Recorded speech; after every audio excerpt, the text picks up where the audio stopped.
é a incontinência urinária? A incontinência urinária é a perda involuntária de urina através do canal da urina, né? O canal da uretra, né?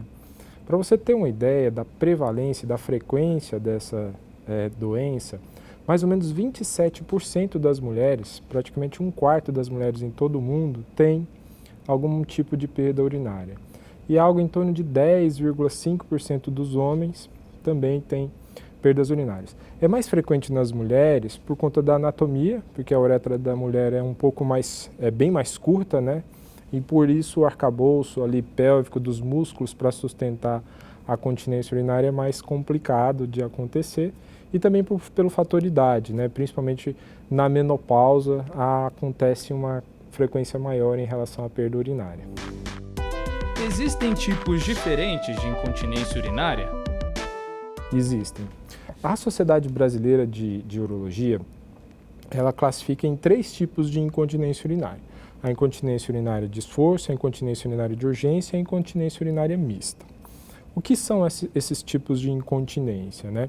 A incontinência urinária de esforço é aquela incontinência que acontece quando a mulher tem alguma perda quando faz algum tipo de esforço. Por exemplo, quando tosse, quando espirra, quando ela pula. Hoje, com as academias, quando ela faz o jumping, quando ela faz pula corda, quando ela tem esse tipo de perda, é o que a gente chama de perda urinária aos esforços. E acontece principalmente pela falha dos ligamentos ali no canal da urina de sustentabilidade, né? O outro tipo que nós temos é a incontinência urinária por urgência. Então, eu costumo dizer que o funcionamento da bexiga é um dos órgãos mais complexos que existem. Porque você imagina, ela tem que armazenar a urina e não perder, e na hora H em que você coordena e ordena pelo seu cérebro que você pode fazer o xixi, ela tem que esvaziar, fazer força e ao mesmo tempo relaxar o esfíncter para a gente urinar. Uma incoordenação desses fatores faz com que a bexiga, sem estar necessariamente cheia, faz com que a gente tenha uma contração involuntária do músculo da bexiga, o que a gente chama de urgência. O sintoma que nós teremos, né? A vontade de correr para o banheiro, a frequência urinária em maiores vezes, vai no banheiro a cada 1 hora, por exemplo, vai no banheiro à noite, que não é o normal, né? A gente teria que dormir a noite inteira, vai no banheiro 3, 4 vezes à noite. Então esse é o outro sintoma, é esse tipo de incontinência. E tem um terceiro tipo, que é a incontinência urinária mista, que é a mais frequente, inclusive, que é a associação desses 2 tipos de incontinência, né? Mas existem outros 2 tipos que eu acho que vale a pena lembrar, que são as incontinências pós alguma cirurgia, né? Por exemplo, um homem que faz uma cirurgia de próstata, por exemplo, de câncer de próstata. É comum, principalmente no início, logo após a cirurgia, ele ter alguma perda urinária, até o sistema conseguir segurar novamente. E nas mulheres, após cirurgias ginecológicas, eventualmente algum probleminha em relação a uma fístula urinária, ou seja, algum buraquinho que ficou, e aí ela perde urina não pelo canal da urina, mas uma perda urinária por uma fístula, que aí vai ter que ser corrigida cirurgicamente, né? Existe um outro tipo também de incontinência urinária que a gente chama de transbordamento. Por exemplo, um homem que tem alguma dificuldade para urinar, por conta da próstata um pouco mais aumentada. De repente ele está gripado por algum motivo e vai usar alguma medicação que ele não sabe, mas essa medicação prende um pouco mais a urina. É o gatilho para que ele não consiga urinar, com isso ele retém a urina, e no que ele retém a urina precisa sair por algum lugar. O lugar mais fácil é pela uretra, então ele começa a perder a urina, que a gente chama de transbordamento, né? A caixa d'água encheu e vai transbordando. Então acho que esses são, mas para a Sociedade Brasileira de Urologia são 3 tipos principais: a de esforço, a de urgência e a associação dessas 2, que é a incontinência mista. Quais são os principais sintomas da incontinência urinária? Os principais sintomas da incontinência urinária estão relacionados principalmente quando a mulher ou o homem percebem que a calcinha ou a cueca estão ficando molhados ao longo do dia, né? Então as mulheres começam a perceber que precisam trocar absorventes com mais frequência, o cheiro da urina, né, o odor, ela começa a perceber que tem algum odor, ela começa a perceber que quando ela faz algum movimento maior, a perda aumenta, né? É lógico que se ela percebe que essa perda está vindo após uma cirurgia ginecológica, existem outras causas, como por exemplo a fístula urinária, que pode estar acontecendo, né? Que é a perda urinária contínua, que a urina não sai pela uretra, sai para algum outro orifício, tá? O homem pós-cirurgia de próstata, tá, né? Normalmente o urologista avisa o paciente que vai acontecer a perda urinária por alguns meses até ele conseguir a continência completa. Então, esses são os principais sintomas, que é a percepção da saída de um líquido, né, que tem um odor forte de urina, na calcinha, na cueca, no absorvente. Quais são as principais causas da incontinência urinária? Nós estamos falando de uma doença multifatorial, né? O que quer dizer isso? Várias causas podem trazer a uma maior frequência da incontinência urinária. Por exemplo, uma causa simples, que não necessariamente causa incontinência urinária, mas é responsável por, é o tabagismo, né? O tabagismo vai causar uma doença obstrutiva pulmonar, vai trazer um paciente que tem mais tosse, e essa tosse, normalmente, se o paciente tiver já certa idade, já tiver os ligamentos um pouco mais comprometidos, vai ter mais perda urinária. Não é nem o tabagismo causando perda urinária, mas a tosse causada pelo tabagismo.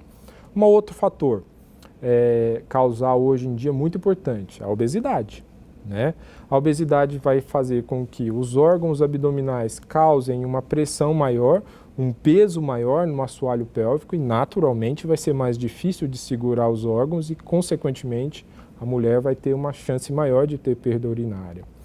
Outro fator, os partos, né?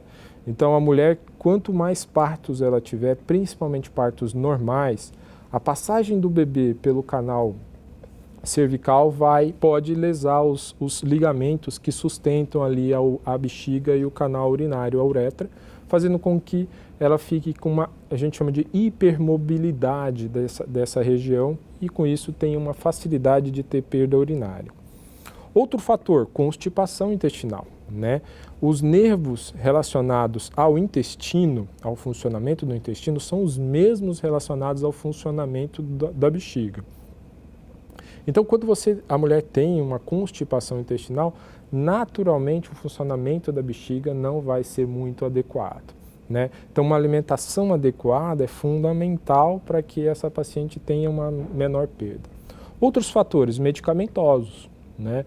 Então, o uso de diuréticos, por exemplo, que são medicamentos utilizados para baixar a pressão, eles fazem com que o paciente urine com mais frequência, e isso pode aumentar a continência urinária. Algumas doenças, né? Por exemplo, o diabetes. O diabetes é uma condição que aos poucos vai lesionando pequenos nervos da bexiga, e com isso vai causando um mau funcionamento neurovascular desse órgão, fazendo com que aumente muito as perdas urinárias, principalmente a perda urinária por urgência, ou seja, a vontade de correr para o banheiro e não dá tempo de chegar, tá?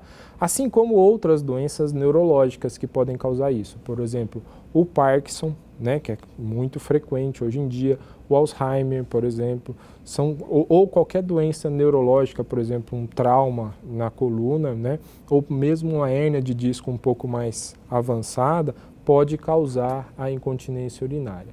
Assim como cirurgias que o paciente possa vir a fazer, como cirurgia ginecológica ou uma cirurgia de próstata, também são doenças, são situações em que podem causar a incontinência urinária no paciente. Existem fatores ou grupos de risco para a incontinência urinária? Os fatores principais, acho que o grupo de risco principal são as mulheres, né? 1/4 das mulheres no mundo, né, 27% das mulheres no mundo tem algum tipo de incontinência. Pode ser leve, pode ser moderada, pode ser importante, mas tem algum tipo. Então, o fator feminino, o sexo feminino, sem dúvida nenhuma, é um. A idade é outro fator muito importante. À medida que a mulher vai envelhecendo, os ligamentos que sustentam a uretra e a bexiga, eles vão enfraquecendo. E tem um outro fator que acontece na mulher, que é a própria menopausa, que diminui ao longo do tempo o hormônio estrógeno, que é o hormônio feminino, que também é bastante responsável pela sustentabilidade desses ligamentos. Então, fator feminino, fator idade, em relação aos homens, a próstata, a hiperplasia da próstata, o aumento da próstata comprime ali o canal da urina, fazendo com que o homem tenha alguma dificuldade para urinar. Esse sistema faz com que a bexiga tenha normalmente uma hiperatividade, um aumento da atividade querendo esvaziar com mais frequência, e isso pode causar as perdas urinárias. Outros fatores são as próprias cirurgias, que os pacientes podem vir a ter necessidade ao longo da vida, seja elas ginecológicas ou da próstata. E outro fator também que eu acho que vale a pena lembrar é, hoje, com o envelhecimento da população, nós estamos tendo cada vez mais doenças neurológicas, né? Pacientes que têm Parkinson, pacientes pós-AVC, pacientes que têm Alzheimer, são pacientes que têm um fator de risco mais importante para ter perda urinária. Como é feito o diagnóstico da incontinência urinária? A perda urinária, né, o diagnóstico da perda urinária, ela é eminentemente clínico, a anamnese, que estamos conversando aqui, em que você vai fazer perguntas direcionadas ao paciente. Obviamente, ele vai contar a história dele, você vai fazer perguntas direcionadas, tentando diferenciar qual é o tipo de incontinência que ele tem. Então, assim, com um questionário bem feito, você tem 95% de certeza qual é o tipo de perda que o paciente tem. Se é o esforço, quando ele faz algum tipo de esforço, se é por urgência miccional, quando ela tem vontade de correr para o banheiro e não dá tempo, se ela levanta várias vezes à noite. E nesse sentido, eu gosto bastante do diário miccional. O que quer dizer isso? Eu faço uma folhinha para o paciente, em que numa coluna eu coloco e peço para ele colocar o horário em que ele vai ao banheiro, e na outra coluna eu peço para ele medir a quantidade de urina que ele faz, ou que ela faz.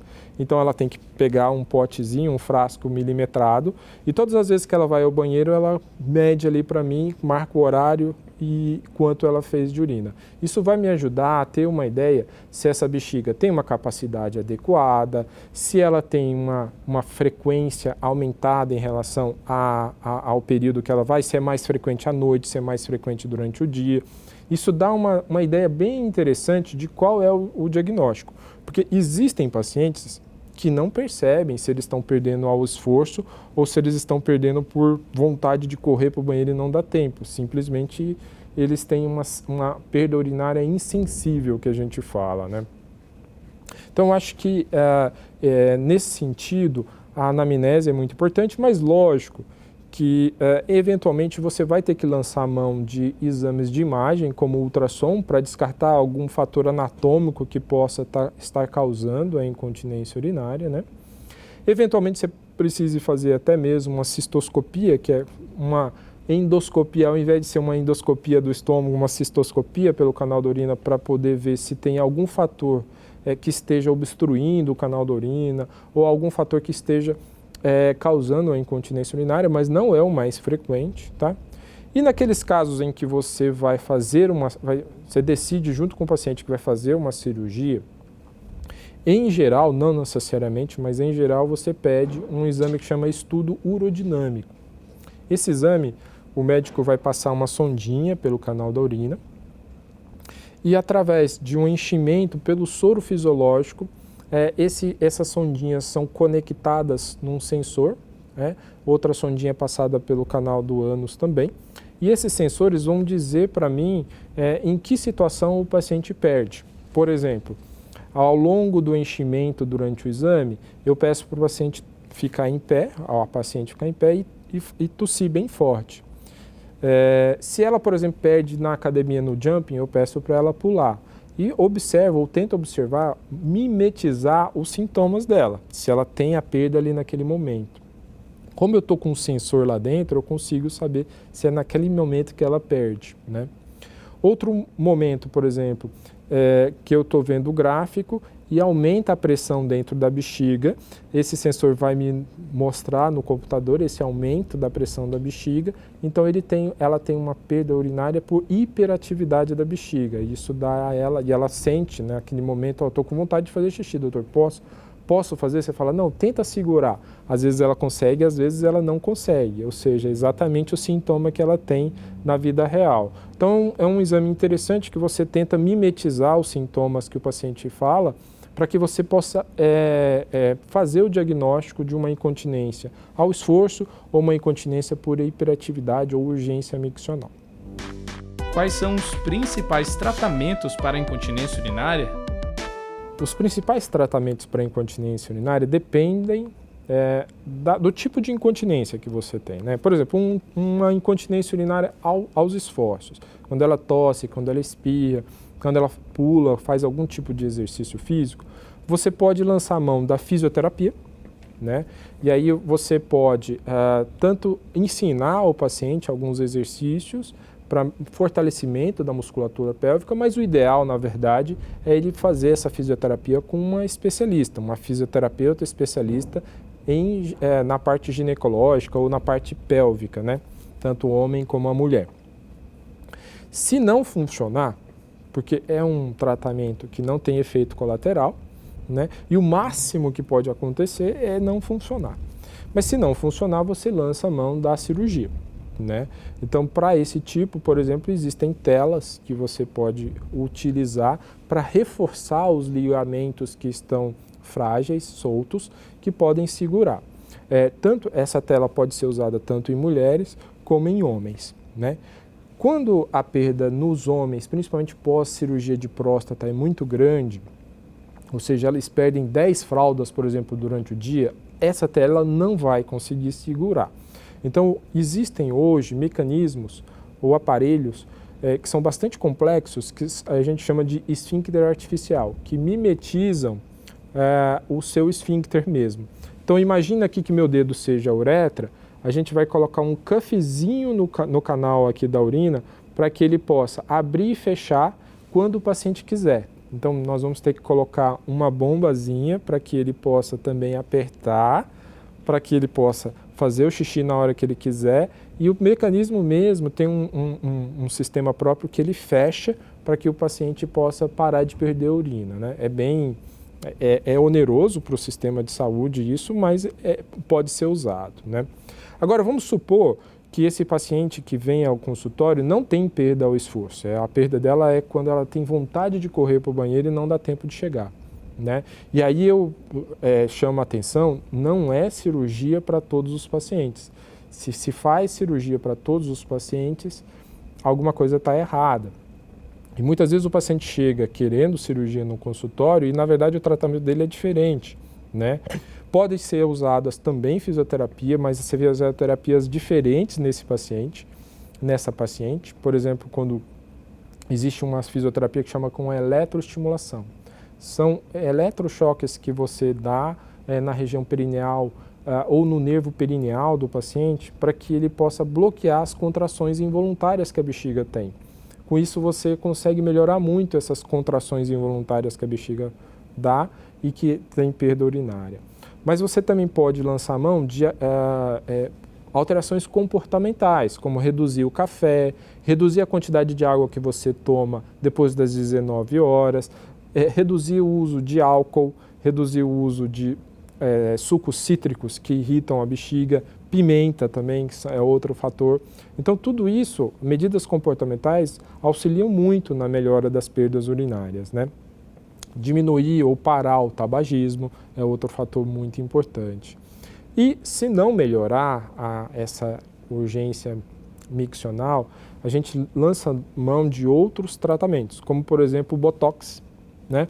Esse mesmo Botox que a mulherada coloca na testa aí para ficar mais bonita, a gente usa para tratar a incontinência urinária, né? É a mesma lógica, a bexiga está nervosa, está toda enrugada lá dentro querendo expulsar a urina. Se você aplica uma substância que relaxa a musculatura, naturalmente vai diminuir a perda urinária ou parar a perda urinária. É mais comum a gente usar o Botox em pacientes que têm alguma lesão neurológica. né, principalmente os pacientes cadeirantes, eles não têm o controle urinário e o Botox ajuda muito a relaxar a musculatura da bexiga e fazer eles pararem de perder urina. O problema é que você tem que fazer, assim como nas rugas da testa, do rosto, a cada 6 meses a aplicação. E hoje, né, a gente está falando de um órgão muscular, que é a bexiga, né? Então, o coração, ele também é um órgão muscular. E vocês já devem ter ouvido falar que nas arritmias cardíacas, às vezes o paciente usa um marca-passo para controlar o batimento do coração. Então, numa situação eventual em que mesmo depois da fisioterapia, da medicação, do Botox não melhorar as contrações involuntárias que a bexiga tem, você pode lançar a mão hoje de um marca-passo da bexiga que a gente chama de neuromodulador sacral. É possível prevenir a incontinência urinária? A incontinência urinária pode ser, você pode conseguir preveni-la através de uma alimentação saudável em que você evite constipação intestinal, né? Evitar alimentos que sejam extremamente gordurosos ou extremamente doces, porque o diabetes é uma condição que aumenta a incontinência urinária, né? Evitar a obesidade, né? Os obesos, né, seja eles homens ou mulheres, têm uma condição ou têm uma facilidade de ter perda urinária em maior quantidade, maior frequência. Então, exercícios físicos, né, desde que não seja de alto impacto, porque o exercício físico de alto impacto aumenta a perda urinária, justamente por lesão dos ligamentos que controlam o sistema urinário, né? Mas exercício físico moderado ajuda e muito a prevenir a continência urinária. Evitar o álcool, né? Principalmente em grande quantidade, tabagismo, né? Outro fator, e excesso de cafeína, também é um fator importante aí para a prevenção de incontinência urinária. Alguns exercícios ajudam a prevenir, né? Por exemplo, yoga, exercícios funcionais, esses pacientes que fazem esse tipo de pilates, por exemplo, eles têm muito menos incontinência urinária do que aquele paciente que é sedentário, né? Então, acho que é importante a gente estar ativo, fazer alguma atividade. A incontinência urinária afeta a parte psicológica dos pacientes? Sem dúvida, né? Nós estamos falando de uma doença que talvez seja uma das doenças mais silenciosas que existem na humanidade. Por quê? A maioria dos pacientes não tem a consciência, ou não é nem que não tenha consciência, ele perde, mas ele acha que é natural e faz parte do processo natural do envelhecimento. E não é verdade. E à medida que ele vai, vamos colocar aqui um exemplo, uma mulher de 54 anos que entrou na menopausa, ganhou peso por conta da menopausa e começou a ter uma perda urinária em que ela usa 3, 4 absorventes. Ela fica naturalmente com medo de alguém sentir o cheiro que ela está perdendo a urina. Ela para de ir muitas vezes nas casas dos filhos, né, por conta desse medo, ou das amigas, ou de sair de casa porque ela fica se sentindo mal com tudo isso. Então, é muito comum o paciente ter alterações, inclusive, de depressão, né? Ela não vai querer fazer exercício físico, porque ela sabe que vai perder. É uma defesa do cérebro. Ele vai falar para ela, não, é melhor a gente não fazer exercício físico. E entra num ciclo vicioso. Eu não quero fazer exercício físico, até pela ansiedade, eu vou comer um pouco mais, é natural. Com a comida maior e o sedentarismo, ela vai engordar e a incontinência urinária vai piorar. E entra num ciclo que não tem volta mais, né? Então é muito importante a procura do médico para reverter esse ciclo em relação à incontinência urinária. Eu acho que foi muito boa essa pergunta para que a gente possa expor melhor para os pacientes que incontinência urinária não é uma coisa normal. Tem cura e pode ser prevenível também. A incontinência urinária tem cura? A incontinência urinária tem cura, sem dúvida nenhuma. A única coisa é que precisa procurar o médico para que ele possa identificar qual é o seu tipo de incontinência urinária e, identificando o tipo de incontinência urinária que você tem, ele possa trazer um tratamento, propor um tratamento para você, né? Que vai desde fisioterapia, vai desde cirurgia, alterações das medidas comportamentais e, em casos extremos, até mesmo a utilização de botox ou marca-passo. Mas, sem dúvida nenhuma, é uma situação que a gente tem cura, sim.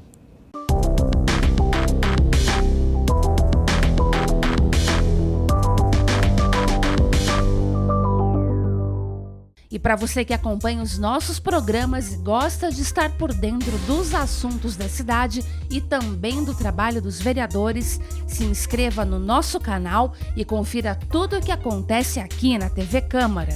E se você gostou do nosso conteúdo, não esqueça de curtir nossos vídeos. Deixe aqui o seu like. Deixe o seu comentário e ative o sininho para ser avisado de todas as novidades.